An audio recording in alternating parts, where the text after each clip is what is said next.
அப்போஸ்தலனாகிய பவுல் ரோமாபுரியாருக்கு எழுதின நிருபம் 15ஆம் அதிகாரம். அன்றியும் பலமுள்ளவர்களாகிய நாம் நமக்கே பிரியமாய் நடவாமல் பலவீனருடைய பலவீனங்களை தாங்க வேண்டும். நம்மில் ஒவ்வொருவனும் பிறனுடைய பக்தி விருத்திக்கு ஏதுவான நன்மை உண்டாகும்படி அவனுக்கு பிரியமாய் நடக்க கடவன். கிறிஸ்துவும் தமக்கே பிரியமாய் நடவாமல் உம்மை நிந்திக்கிறவர்களுடைய நிந்தைகள் என்மேல் விழுந்தது என்று எழுதியிருக்கிறபடியே நடந்தார். தேவ வசனத்தினால் உண்டாகும் பொறுமையினாலும் ஆறுதலினாலும் நாம் நம்பிக்கை உள்ளவர்களாகும்படிக்கு முன்பு எழுதியிருக்கிறவைகள் எல்லாம் நமக்கு போதனையாக எழுதியிருக்கிறது. நீங்கள் ஒருமனப்பட்டு நம்முடைய கர்த்தராகிய இயேசு கிறிஸ்துவின் பிதாவாகிய தேவனை ஒரே வாயினால் மகிமைப்படுத்தும்படிக்கு பொறுமையையும் ஆறுதலையும் அளிக்கும் தேவன் கிறிஸ்து இயேசுவினுடைய மாதிரியின்படியே நீங்கள் ஏக சிந்தை உள்ளவர்களாய் இருக்கும்படி உங்களுக்கு அனுக்கிரகம் செய்வாராக. ஆதலால் தேவனுக்கு மகிமை உண்டாக கிறிஸ்து நம்மை ஏற்றுக்கொண்டது போல நீங்களும் ஒருவரை ஒருவர் ஏற்றுக்கொள்ளுங்கள். மேலும் பிதாக்களுக்கு பண்ணப்பட்ட வாக்கு தத்தங்களை உறுதியாக்கும்படிக்கு தேவனுடைய சத்தியத்தின் நிமித்தம் இயேசு கிறிஸ்து விருத்த சேதனம் உள்ளவர்களுக்கு ஊழியக்காரரானார் என்றும் புறஜாதியாரும் இரக்கம் பெற்றதன் நிமித்தம் தேவனை மகிமைப்படுத்துகிறார்கள் என்றும் சொல்லுகிறேன். அந்தபடி இது நிமித்தம் நான் புறஜாதிகளுக்குள்ளே உம்மை அறிக்கை பண்ணி உம்முடைய நாமத்தை சொல்லி சங்கீதம் பாடுவேன் என்று எழுதியிருக்கிறது. மேலும் புறஜாதிகளே அவருடைய ஜனங்களோட கூட கலிகூறுங்கள் என்கிறார். மேலும் புறஜாதிகளே எல்லாரும் கர்த்தரை துதியுங்கள், ஜனங்களே எல்லாரும் அவரை புகழுங்கள் என்றும் சொல்லுகிறார். மேலும் ஈசாயின் வேரும் பிரஜாதியாரை ஆளும்படிக்கு எழும்புகிறவருமாகிய ஒருவர் தோன்றுவார், அவரிடத்தில் புறஜாதியார் நம்பிக்கை வைப்பார்கள் என்று ஏசாயா சொல்லுகிறார்.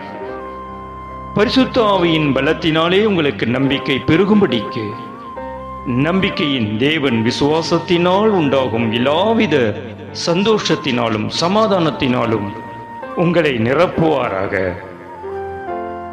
என் சகோதரரே, நீங்கள் நற்குணத்தினால் நிறைந்தவர்களும் சகல அறிவினாலும் நிரப்பப்பட்டவர்களும் ஒருவருக்கொருவர் புத்தி சொல்ல வல்லவர்களுமாய் இருக்கிறீர்கள் என்று நான் உங்களை குறித்து நிச்சயித்திருக்கிறேன். அப்படியிருந்தும் சகோதரரே, புறஜாதியாராகிய பலி பரிசுத்த ஆவியினாலே பரிசுத்தமாக்கப்பட்டு தேவனுக்கு பிரியமான பலியாகும்படிக்கு நான் தேவனுடைய சுவிசேஷ ஊழியத்தை நடத்தும் ஆசாரியனாயிருந்து புறஜாதிகளுக்கு இயேசு கிறிஸ்துவினுடைய ஊழியக்காரனாகும் பொருட்டு தேவன் எனக்கு அளித்த கிருபையினாலே உங்களுக்கு ஞாபகப்படுத்தும்படிக்கு இவைகளை நான் அதிக தைரியமாய் எழுதினேன். ஆதலால் நான் தேவனுக்கு உரியவைகளை குறித்து இயேசு கிறிஸ்துவை கொண்டு மேன்மை பாராட்ட எனக்கு இடமுண்டு. புறஜாதியாரை வார்த்தையினாலும் செய்கையினாலும் கீழ்ப்படிய பண்ணும்படிக்கு அற்புத அடையாளங்களின் பலத்தினாலும் தேவ ஆவியின் பலத்தினாலும் கிறிஸ்துவானவர் என்னை கொண்டு நடப்பித்தவைகளை சொல்வதல்லாமல் வேறொன்றையும் சொல்ல நான் துணிவதில்லை. இப்படி எருசலேம் துவக்கி சுற்றிலும் இல்லிரிக்கம் தேசம் வரைக்கும் கிறிஸ்துவின் சுவிசேஷத்தை பூரணமாய் பிரசங்கித்திருக்கிறேன். மேலும் அவருடைய செய்தியை அறியாதிருந்தவர்கள் காண்பார்கள் என்றும் கேள்விப்படாதிருந்தவர்கள் உணர்ந்து கொள்ளுவார்கள் என்றும் எழுதியிருக்கிறபடியே நான் மற்றொருவனுடைய அஸ்திவாரத்தின் மேல் கட்டாதபடிக்கு கிறிஸ்துவனுடைய நாமம் சொல்லப்பட்டிராத இடங்களில் சுவிசேஷத்தை அறிவிக்கும்படி நாடுகிறேன். உங்களிடத்தில் வருகிறதற்கு இதனாலே அநேகந்தரம் தடைப்பட்டேன்.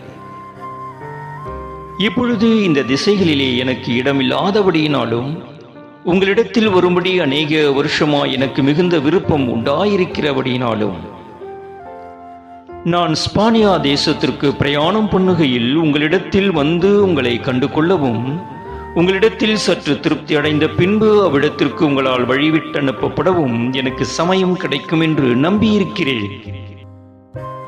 இப்பொழுதோ பரிசுத்தவான்களுக்கு உதவி செய்யும் காரியமாக நான் எருசலேமுக்கு பிரயாணம் பண்ண எத்தனமாயிருக்கிறேன். மக்கெதோனியாவிலும் அகாயாவிலும் உள்ளவர்கள் எருசலேமில் உள்ள பரிசுத்தவான்களுக்குள்ளே இருக்கிற தரித்திரருக்காக சில பொருள் சகாயம் செய்ய விருப்பம் கொண்டிருக்கிறார்கள். இப்படி செய்வது நல்லதென்று எண்ணினார்கள். இப்படி செய்கிறதற்கு அவர்கள் கடனாளிகளாயும் இருக்கிறார்கள். எப்படி என்றால், புறஜாதியார் அவர்களுடைய ஞான நன்மைகளில் பங்கு பெற்றிருக்க, சரீர நன்மைகளால் அவர்களுக்கு உதவி செய்ய இவர்கள் கடனாளிகளாயிருக்கிறார்களே. இந்த காரியத்தை நான் நிறைவேற்றி இந்த பலனை அவர்கள் கையிலே பத்திரமாய் ஒப்புவித்த பின்பு உங்கள் ஊர் வழியாய் ஸ்பானியாவுக்கு போவேன். நான் உங்களிடத்தில் வரும்போது கிறிஸ்துவினுடைய சுவிசேஷத்தின் சம்பூர்ணமான ஆசீர்வாதத்தோடே வருவேன் என்று அறிந்திருக்கிறேன்.